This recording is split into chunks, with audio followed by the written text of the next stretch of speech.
classmates traveled to beach destinations during school holidays.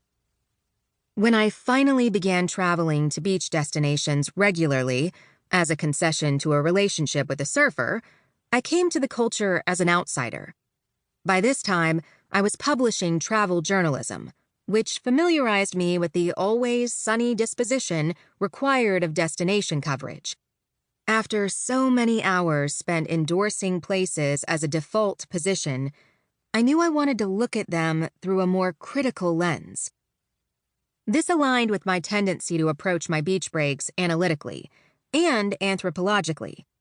I often enjoyed the sun and the snorkeling and the views, but I found the sanitized bubbles in which resorts existed curious.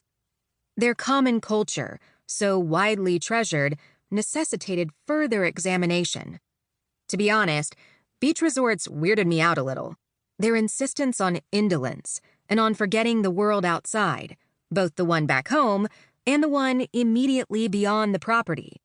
Their soundtrack of Bob Marley and Jimmy Buffett, the amount one has to fork over for a margarita. I've often found resorts' peculiar brand of utopia more disquieting than relaxing. At the same time, I've seen economies and cultures transformed by them.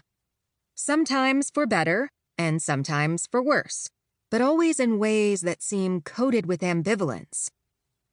I've traveled around the globe to destinations that have been singularly affected by beach tourism to understand who goes where and why, to document resorts' underreported role in economies large and small, and to contend with climate change's impact on them. I've chatted at the pool bar with honeymooners and hedge funders and spring breakers.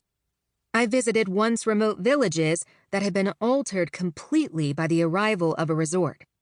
I've seen how the explosion of the global middle class is forcing travel companies to evolve and creating new ones to compete with them.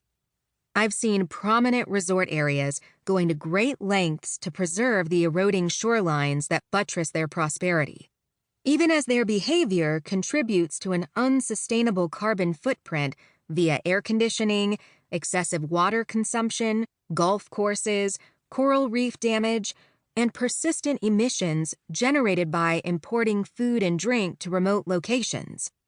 My hope is that, together, the stories in The Last Resort will create a nuanced understanding of the beach resort industry where none currently exists. To see the locations necessary in completing the research, long-haul flights were often required, making me an accessory to the industry's growing carbon footprint. I purchased offsets for all flights taken in service of writing this book, while acknowledging that doing so is not enough to rationalize the emissions. Unease with the concept of the beach as paradise may be sinking into our psyches. In 2021, despite the promise of revived international travel during the waning days of the COVID pandemic, we largely sat on our sofas, presented with a string of TV shows and movies in which things go sideways at the beach. In White Lotus, guests and staff at a 5-star resort in Hawaii grapple with their place on the spectrum of white privilege and inequality. In M. Night Shyamalan's Old, a family on vacation heads to a beach that compresses their entire lives into a single, horrifying day. And 9 Perfect Strangers, filmed in Byron Bay, Australia, starred Nicole Kidman as a wellness guru with sinister undertones running a resort for troubled wealthy folks. Even Bachelor in Paradise, the stalwart show putting former contestants on The Bachelor and The Bachelorette together on a beach in Mexico, documented the cast being evacuated in the face of an approaching tropical storm. The beach resort became a de facto setting for stories probing our contemporary fears and concerns. The Last Resort, on one hand, implies an end to the beach vacation as we know it. With sand that can't be relied on to stay in place and water threatening to inundate properties, developers may eventually find the current resort model untenable. It's happened before. There was a Last Resort in Baiae, ancient seaside escape of the Roman elite, and a Last Resort in Rockaway, New York, once the preeminent beach destination in America.